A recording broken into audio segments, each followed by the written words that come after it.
How's it going, everybody? Welcome to my transom rebuild project. This is honestly out of a 22-foot boat. These are the only two pieces that are solid.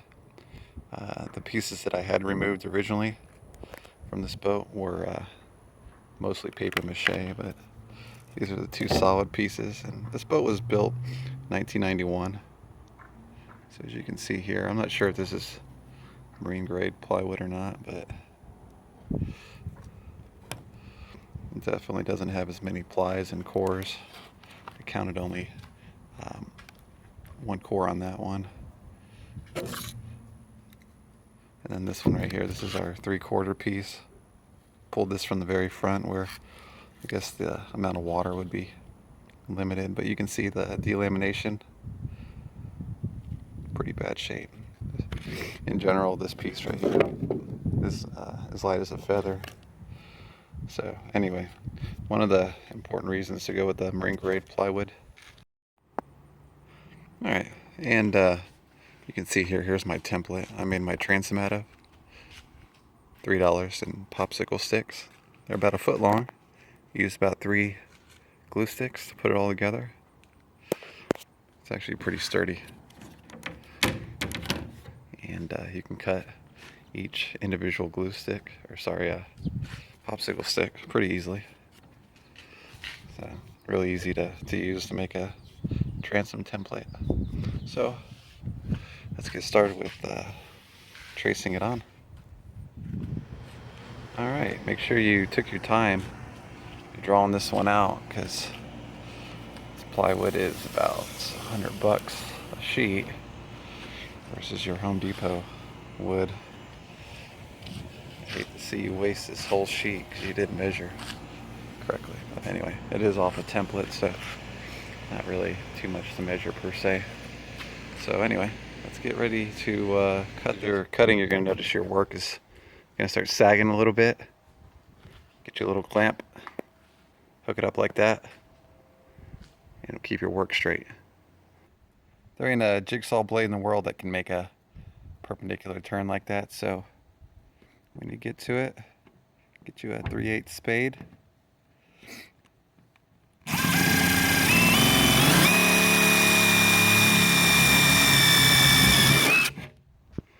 Alright, so all sanded. Looks nice, doesn't it? I looked all the way around it, and I cannot find any voids in any of the plywood. So like I said, marine grade plywood, definitely the way to go if you want to go cheap and hand over your boat one day to your kids with crappy ass wood in there. Good luck, have fun with that. But anyway, that's how we're going to do it here, marine grade plywood. Alright, so let's go ahead and test fit this thing. Fit is good, just like I used with the popsicle sticks. And I've also heard some people say to use foam. I don't know how in the hell you would make a good mold out of foam. So if you're going to do that, I don't know why. It costs $4 from Walmart to get some popsicle sticks, 1 foot long, 3 glue sticks, and you're done. So alright guys, so this is where it's going to get a little expensive. So you can see the 2 layers I got here, total of 1.25 inches without any kind of glue bonding on it.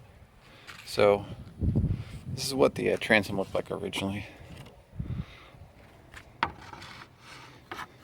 Just had that 1.25 inches, and they put this piece on top, and they actually just stapled right through the fiberglass on what was this transom, which probably helped with the water entering into the transom. So what I'm going to do instead of, and I've seen a lot of people do this, they just make a little spacer piece like this and then do their 1708 around this corner. What I'm going to do is actually just cut another piece of 1/2 inch marine grade plywood, and I'll do another layer. It'll look better if I ever decide to put more horsepower in this engine, or on the boat rather. Transom will be able to hold it. So just to reiterate, instead of just cutting another little piece like this, I'm going to do the whole transom with one more 1/2 inch piece, and that'll make it the correct thickness, about 2 inches for my transom requirement. I got the 3 layers cut. Total is 1 3/4. So now, how do you bond these two together? So I've seen some people use PL. You probably heard that a million times. Depending on what type of PL you use, you could be making a huge mistake. This is why it pays to read the instructions. So you notice here, fast setting, 24-hour cure, watertight. These are all good things, but this is the most important part right here, above and below the water line, meaning it's designed for marine use.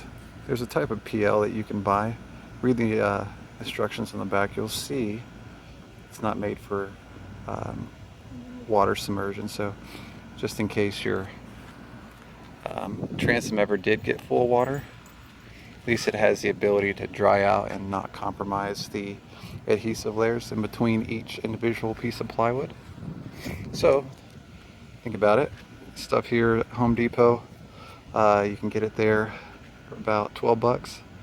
The other option you can get is a 3M 5200, which is about $5 more a tube. I read both instructions on the back and ended up going with this just because it looks like these will both be comparable. So this is the one I went with, but you could also go with 5200. Alright guys, so sanding is done. Went ahead and marked the bowling pin here, and as you can see, started cutting it. Come along pretty well so far, so just finish up my cut. Okay, so just a quick tip here. This little edge, make sure you sand it off at a good 45-degree angle. When you try to wrap your fiberglass around it, if it's perpendicular or a 90-degree angle to this wood down here, it's gonna be kind of hard to wrap it. So you'll notice I took a little grinder here and I just kind of sanded that down a little bit. It'll be nice. So let's get started on the first layer of chop strand. All right, you see here I got my mat cut. Now all I did, some people use a template.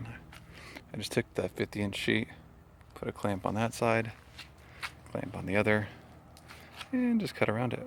So I got enough cut where it'll go all the way to the bottom. So that's how I did that. Now, I've seen a few different types of scissors out there. These are called trauma shears. Use these in the medical field. Got some sort of little serration here. You can actually cut a penny in half with these, but they're actually pretty cheap to get hold of. Go on Amazon, look up trauma shears. I cut them. I cut this mat with it. Had no problems at all. But anyway, you can see here I cut the center out where the bowling pin goes. See a lot of people, they don't do that, but that's how I do it. I might sound a little muffled here, but you can see where we prepped the surface on the transom. Got the bottom and the other end of the transom prepped and ready to go. So we're just going to mix up the peanut butter to put in as a substrate here, and let's get started on attaching this thing. My mixture, Cabosil, chop strand. It's already been catalyzed and everything. I'm going to throw in a few 3M bubbles to give it some sandability and some strength. So that's it. I mixed about a gallon of it. You can kind of see the consistency of it. Getting pretty good. So, you know, it's a time. You know, you're against time on this one, trying to get everything mixed together before everything settles. So, mixed it just right now. I add a little bit of Cabosil. Anyway, that's it. Just got done putting in the transom, and this came out really nice. When I started tightening down the different parts of it, you can start to see it was oozing out the sides, which is great. It means we really got good coverage on it. So just went and cleaned it up with a popsicle stick real nice, and that's it. I'm gonna let it dry, come back in, do a little bit of light sanding, and do some of the tapping on the sides and get that 1708 around the top and go from there. I'm going to knock some of this stuff off here before it dries and make my sanding process a little bit easier. But you can see the way that it's mated together. This 3-inch piece of brass already has a beveled end. So basically, you can see here, once you slide it into place with it beveled properly, it goes all the way in just like that. Sits nice and flush. Remember here, along the top, bevel, depending on what your angle it is, you know, figure it out and we'll be done.